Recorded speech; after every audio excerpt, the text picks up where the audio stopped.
బెంగాల్లో భారత సైన్యం మీదైనా దాడి చేస్తారు. భారత సైన్యాన్ని తిట్టిపోస్తారు. ఒకప్పుడు కాశ్మీర్లో అట్లాగే ఉండేది. ఎందుకని అంటే విదేశాల నుండి వచ్చినోడు అక్కడ బ్రతుకుతుంటే ఎట్టుంటుంది. బంగ ఉత్తరప్రదేశ్ కూడా అట్లాంటి స్టేజ్కి వెళ్ళేదాన్ని యోగి ఆదిత్యనాథ్ కారణంగా ఆగిందనుకుంటా.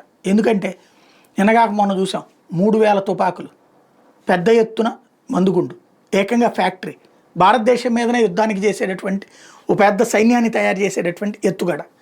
అది ఒక ఎత్తు అయితే ఇప్పుడు రకరకాల అంశాలు వెలుగులోకి వస్తున్నాయి. తాజాగా ముస్లిం మతానికి సంబంధించినటువంటి ఎవరైతే ఒక మత పెద్ద అతీక్ అహ్మద్ ఒక గ్యాంగుని తయారు చేశాడు. హిందూ టీచర్తో పాటుగా 5 ఏళ్ల బాలికని మతం మార్చమకోమంటే అమ్మాయి ఒప్పుకోలేదు, తనని వేధించాడంటూ అమ్మాయి కేసు పెట్టింది.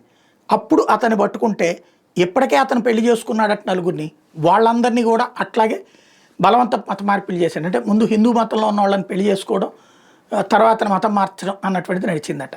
ఇప్పుడు ఇలాంటి వాటి మీద దర్యాప్తు యోగి ఆదిత్యనాథ్ ఉన్నాడు కాబట్టి నడుస్తుంది. అదే సమాజ్వాదీ పార్టీ కానీ కాంగ్రెస్ పార్టీ కానీ ఉంటే పెళ్ళప్పుడు లేనటువంటిది ఇప్పుడు ఎందుకని చెప్పేసి అమ్మాయిలనే ఇంకా నిందించి ఎదురు కేసులు పెట్టినా ఆశ్చర్యపోనక్కర్లేదు.